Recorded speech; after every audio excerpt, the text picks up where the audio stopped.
I'm Drake Menning, and this is my video summary number 8 for Chapter 13. Chapter 13 discussed laws of real and personal property. The first main idea discussed how property is not just physical objects, it is rights and interests to tangible and intangible objects. There are three main types of property, which are real property, tangible personal property, and intangible personal property. Real property is land and whatever is permanently attached to it. A person's rights to that property depend on the interest they have in it. The difference between real and personal property is that real property consists of anything attached to land where the removal would cause damage. If a freestanding piece of personal property is permanently attached to realty, it becomes a fixture and is then a permanent part of the realty. Interests in land were discussed. Not all interests are permanent, as the length of ownership depends on the type of estate, which determines how a person can use the land or property. The different types of interest in property were talked about. A fee simple absolute gives a person all rights to own the land until they die. In a conditional estate, there must be a condition that happens to terminate the interest in the property. A life estate is similar to a fee simple absolute. Future interest is the right to possession and ownership of land in the future and usually exists with a life estate or conditional estate. A leasehold is not possession by ownership, it is a contract with possessory interest. An easement is not ownership, but is the right to use a portion of someone else's land. A license is a temporary right to be on someone else's property.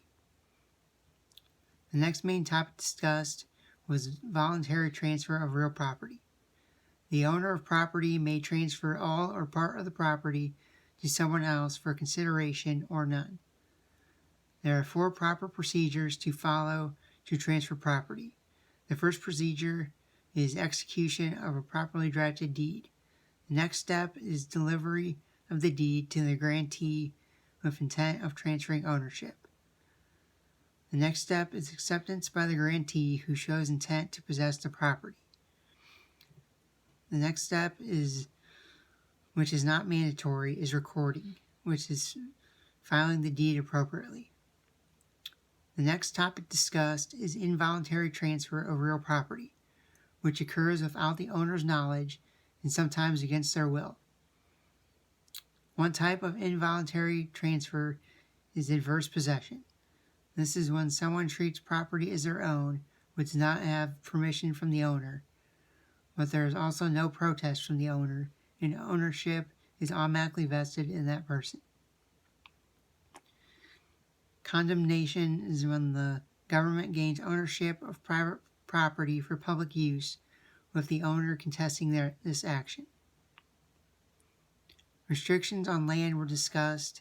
These are restrictive covenants, zoning, and other statutory restrictions. A restrictive covenant is when the owner promises to use land in a particular way or for a particular reason. Zoning is a restriction on property which allows for development in a community. It can restrict how land may be used, such as for residential or commercial use.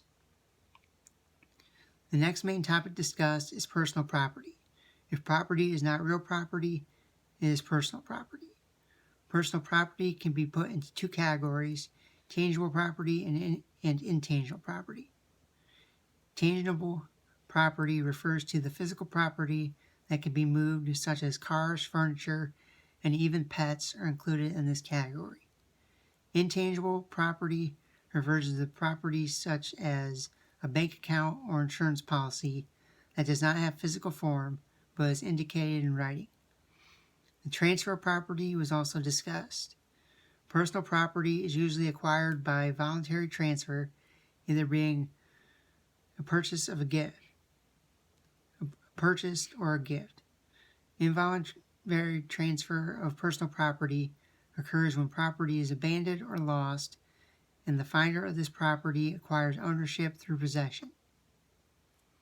Bailment is when one person transfers possession of personal property to another for an agreed for an agreed upon amount of time. In global dimensions of property law, there are advantages and disadvantages in purchasing property abroad. Advantages of this can be to gain rights in that country or to make an investment. There can also be disadvantages if the currency in that country has a significant decline or if there's political instability. Before investing in a foreign property, it is important to know that country's laws, and often the financing of foreign real estate needs to be done in that country, so that it is important to be familiar with their lending laws as well. This information has taught me many useful things to know about property and real estate. As an accountant, I am not sure if I will work with this type of information, but if I ever work in a position dealing with real estate transfers or property or in a mortgage department of a bank, it is helpful to know these terms and laws, and I now have a better understanding of these processes. This can also be helpful information to know in my personal life when buying or selling property of any kind.